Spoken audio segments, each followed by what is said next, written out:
We were living in the other promised land, Northern California. It was really lovely there. Don was on staff at a church, and we were very involved. And Don was also head of Compassions and Missions, so we were really busy doing outreach into the community and to Inner Sacramento, and we were really busy and doing very well.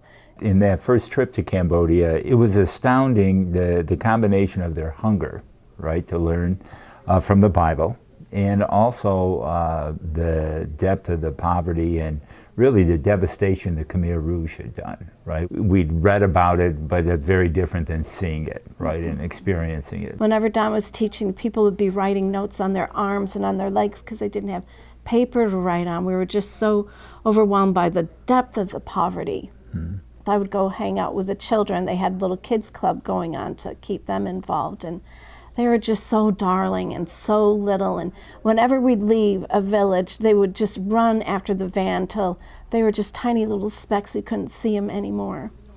We were moved for those people, but honestly, we didn't think we were going to, actually, we didn't think we'd go back again. And we had been home about 2 weeks when we saw a special on TV talking specifically about the selling of children outside Phnom Penh in this village called Swaipak.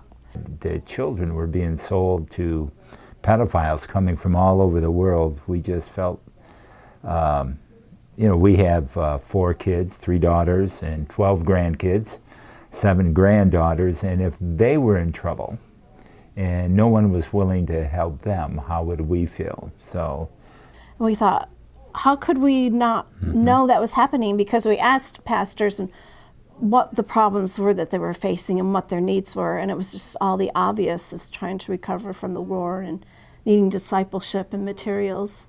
But nobody said anything about the selling of their children being such a big problem. We put together a team to understand, really investigate the needs there in the country and say, like, what's the greatest need, and is there a way that we could fulfill it? We being the church we're a part of, not us personally. And we went back with that team, and initially the greatest need was aftercare. They actually stopped doing rescues because there was no place to take the rescued victims. And so we researched as much as we could, got a group of experts, and put together a plan for aftercare that we hoped someone would go and implement. But, you wanna? God called us. Yeah. I don't know why. Well, we asked a bunch of people. I mean, it wasn't like we just said, "Oh, it must be us." It's when no one else would go, we decided it must be us. And it was hard, but we were empty nesters early. But leaving our children and grandchildren, it was. Yeah, that was the hardest thing about going. And we had a great church family, and leaving that too as well was difficult. But Yeah.